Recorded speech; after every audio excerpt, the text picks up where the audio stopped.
Amém? Que Deus te abençoe. Quero compartilhar uma palavra de Deus para a sua vida. Lá em Lucas, no capítulo 7, no versículo 11, a Bíblia vai falar a respeito da ressurreição do filho de uma viúva. Pouco depois, Jesus foi para uma cidade chamada Naim, e seus discípulos e numerosa multidão iam com ele. Ao aproximar-se do portão da cidade, eis que saía o enterro do filho único de uma viúva. E grande multidão da cidade ia com ela. Ao vê-la, o Senhor se compadeceu dela e lhe disse: Não chore. Chegando-se, tocou no caixão, e os que o estavam carregando pararam. Então Jesus disse: Jovem, eu ordeno a você, levante-se. E o que estava morto sentou-se e passou a falar. E Jesus o restituiu à sua mãe. Todos ficaram possuídos de temor e glorificavam a Deus, dizendo: Grande profeta se levantou entre nós. Deus visitou o seu povo. Esta notícia a respeito de Jesus se espalhou por toda a Judéia e por toda aquela região. Jesus cheio de compaixão por aquela viúva. Eu amo muito esse texto, irmãos, e muitas vezes já preguei essa palavra e hoje senti no coração de compartilhar com vocês, porque regularmente na Bíblia, quando nós vemos um milagre, são pessoas que vão buscar Jesus por aquele milagre. Então você tem um exemplo do cego de Jericó que saiu gritando, pedindo ao Senhor, né? Você tem a mulher do fluxo de sangue que venceu todos os limites apenas para tocar nas vestes de Jesus. Mas me chama a atenção aqui, Jesus, a mulher, pelo menos a Bíblia não relata que ela está clamando por Jesus, né? E Jesus está vindo aqui, irmão, se você voltar um pouco o texto, você vai ver que Jesus ele vem em uma sequência de cuidar das pessoas, de milagres, de ensinar as pessoas. Uma multidão estava seguindo ele, e ele estava em Cafarnaum, que era uma cidade, uma espécie de base ministerial para ele. Em sã consciência, se nós olharmos esse texto bem, qual seria a pessoa que quer ser conhecida, olhando em um olhar humano, não de Jesus agora, que quer ser conhecida por uma multidão, que quer que seu nome seja levado, sairia de uma cidade maior, onde tem uma multidão, para ir para uma cidade chamada Naim, onde ninguém conhecia. Naim, irmãos, não aparece na Bíblia. Naim vem aparecer aqui não por causa de Naim, mas por causa da viúva. O que evidencia essa cidade Naim não é a estrutura dela, não é o comércio que ela tem, não são os templos ou nada disso, mas sim a viúva. Isso nos dá uma prova do amor de Deus, que Ele não se importa com estruturas melhores, com pessoas mais famosas, com lugares maiores. O que importa verdadeiramente para Ele é ir cuidar dos seus filhos. E aqui tinha uma filha que estava sofrendo em um local desconhecido. E a Bíblia vai dizer que ele sai e vai para essa cidade. As pessoas estão seguindo ele, uma multidão numerosa. E aqui é interessante porque Jesus já estava conhecido aqui no seu ministério, as pessoas estavam seguindo ele, cada um com seus pedidos, né? Milagres, curas, palavras. Mas ele se aproxima dessa cidade. E eu gostaria que você entendesse isso. De um lado está vindo a caravana da vida, Jesus e seus discípulos. De um outro lado vem a caravana da morte. Uma viúva com algumas pessoas que estão levando o corpo do seu filho para ser enterrado fora da cidade.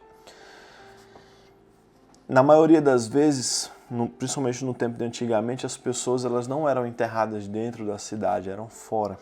E aqui o relato que a Bíblia está dizendo é que ao se aproximar do portão da cidade, saía o enterro do filho único de uma viúva. Então, este vamos entender esse texto. Este caminho que essa viúva está fazendo não é algo desconhecido para ela. Ora, se ela é viúva, ela já enterrou o seu marido. Então, em algum momento da sua vida, ela já fez esse percurso para enterrar o seu marido. Agora, ela está enterrando o seu filho. E nós precisamos entender isso daqui. Ela já tinha enfrentado a morte com o seu marido. E no tempo que esta mulher está vivendo, é um tempo patriarcal, onde as mulheres dependiam muito dos homens. Então, muitas vezes, o filho homem que ela tinha era a esperança de que no futuro ela seria cuidada, que ela teria proteção, que ela teria cuidado na vida dela.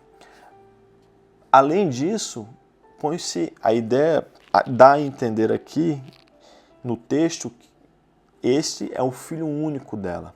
Então, além de ter perdido já o seu marido, ela perdeu o seu único filho, né? O texto é claro aqui. Ela vai enterrar ele por um caminho que já conhecia, por um caminho que já fez. E a Bíblia está dizendo aqui, olha, que uma grande multidão acompanhava ela. Não dá a entender que essa mulher deveria ser rica, porque normalmente quando os enterros daquele tempo eram de ricos, tinha aquelas carpiteiras que ficavam chorando, que era o quê? Pessoas contratadas para chorar com a desgraça dos outros. Basicamente era isso. Mas ela, a Bíblia está dizendo aqui que ela está chorando, né? Está indo enterrar seu filho, está chorando. No outro lado do caminho está vindo Jesus. E eu gosto disso daqui. A ousadia, a autoridade, vamos usar esse termo, a autoridade que Jesus tem ao ver aquela viúva chorando e olhar para ela, não chore. Mas eu acho que a gente precisa aplicar isso daqui melhor. Nós somos acostumados desde crianças as pessoas olharem para a gente e não nos permitir chorar. Porque chorar muitas vezes é um sinal de fraqueza.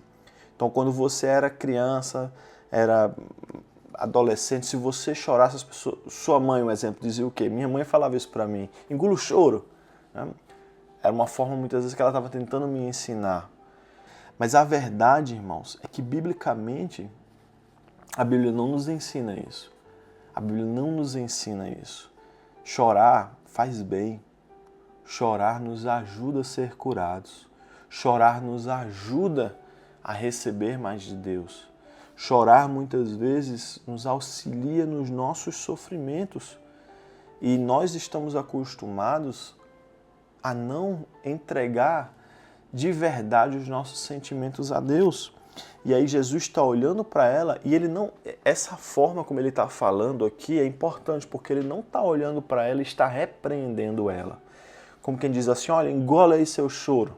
Está chorando por quê? Não faz isso. Não é isso que Jesus está falando. Jesus está confortando ela e está dizendo, olha, não chora. Em meias palavras ele está olhando para ela e está dizendo, não é o fim. Não precisa chorar, porque eu cheguei. Para muita gente o Senhor está dizendo isso hoje.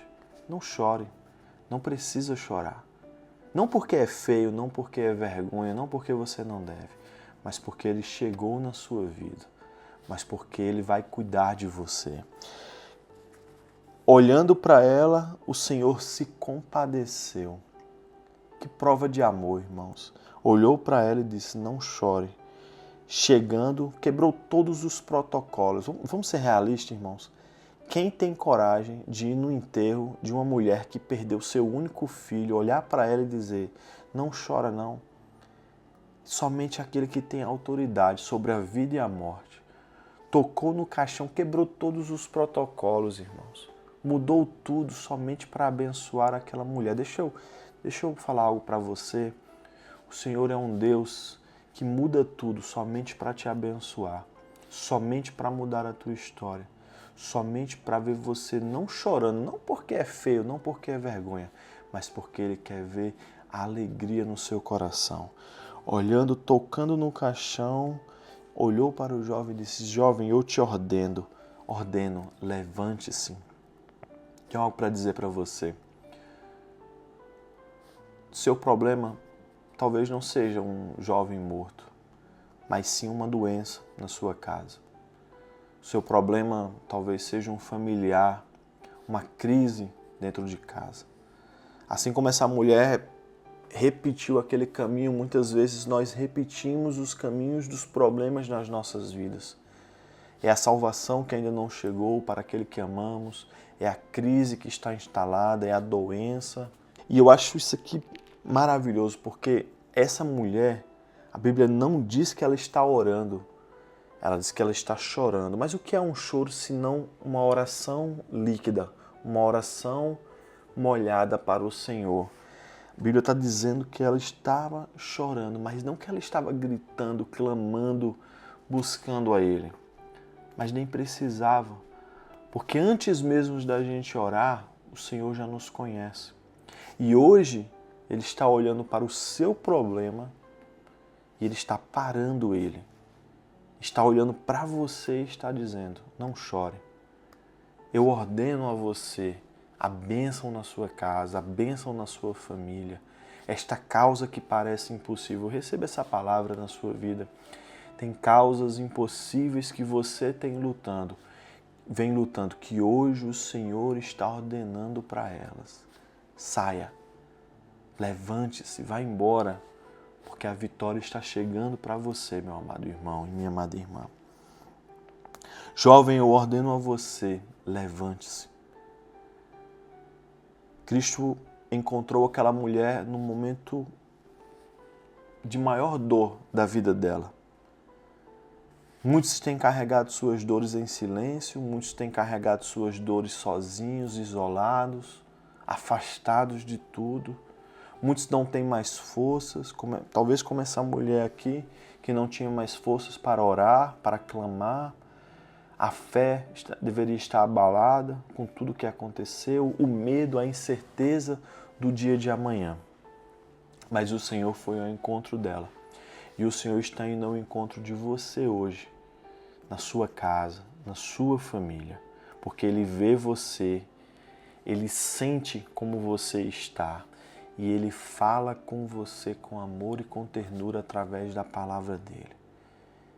E Ele está dizendo para você, não chore, não tenha medo, eu cuido de você todo o tempo, eu guardo você, Ele é que é o Senhor da sua vida.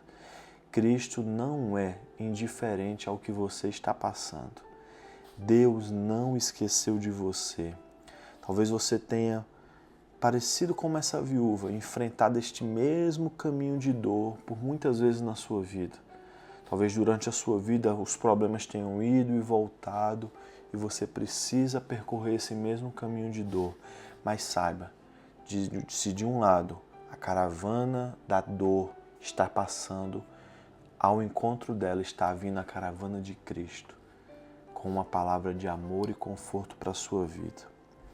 Jesus olhou para esse jovem e disse, levante-se, e o restituiu à sua mãe.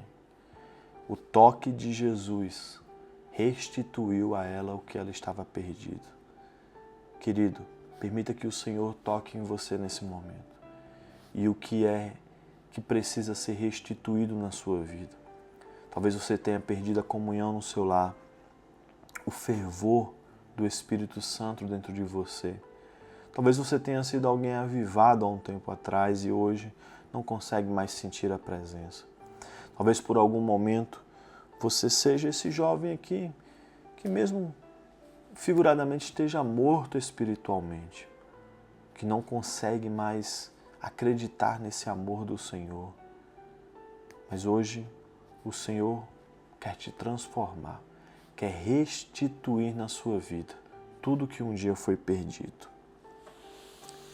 Cristo ainda transforma e restitui tudo que está morto ou perdido nas nossas vidas. Guarde essa palavra no seu coração, querido. Ele tem amor por você. Ele vem ao seu encontro.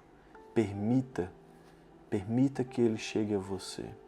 Não tenha medo de chorar, não tenha vergonha de apresentar ao Senhor as suas causas. Entregue a Ele, chore, busque a Ele, porque isso será como uma cura para a sua vida. Guarde essa palavra no seu coração. Não chores, não por medo, não por vergonha, mas porque o Senhor está consolando renovando, restituindo a sua vida. Permita orar por você, me permita orar pela sua casa e pela sua família. Senhor Deus, eu quero abençoar, Pai, a vida dos teus filhos que estão nos ouvindo nesse momento. O Senhor é um Deus de compaixão, um Deus de amor, um Deus de ternura, Pai, que vai ao encontro daqueles que mesmo que não pedem, Senhor, que não têm mais força para buscar, Pai. Oh Deus, muito obrigado por ter nos alcançado. Muito obrigado por ter, meu Deus, nos encontrado, Pai. Nós estávamos como essa viúva, Senhor, perdidos, sem nem mesmo ter forças de te clamar, Pai. Mas o Senhor foi bondoso e nos encontrou. Muito obrigado. Renova, Deus, o coração daquele que está nos ouvindo. Talvez esteja morto espiritualmente, Pai, mas chegou o dia dele ser ressuscitado agora. Abençoa, Pai, a casa, a família de cada um que nos escuta agora. Enche, Deus, com a Tua presença. Cura, Pai, esta enfermidade. Abençoa, meu Deus, na vida emocional, na financeira, Pai. Tira, Pai, o peso que esse mundo tem colocado, Deus, o peso do pecado, da dor, meu Deus, da culpa da vida dos Teus filhos. E abençoa, Deus, para que haja crescimento na vida deles, Pai. Que a Tua bênção, que a Tua presença esteja no lar de cada um, porque eu sei, Deus, que o Senhor é bondoso com eles. Oh, Senhor, auxilia, Pai, os Teus filhos a crescerem na Tua graça e abençoa cada um que está nos ouvindo. Em nome de Jesus, amém. Se você conhece alguém que precisa ouvir essa palavra, envie para ele nesse momento. Seja essa ponte de bênção na vida dessa pessoa. E se você tem algum pedido de oração que gostaria de compartilhar aqui, mande nos comentários e eu vou estar orando por você. Que Deus abençoe a sua vida, que Deus abençoe a sua casa, que Deus abençoe a sua família. No nome de Jesus, amém e amém.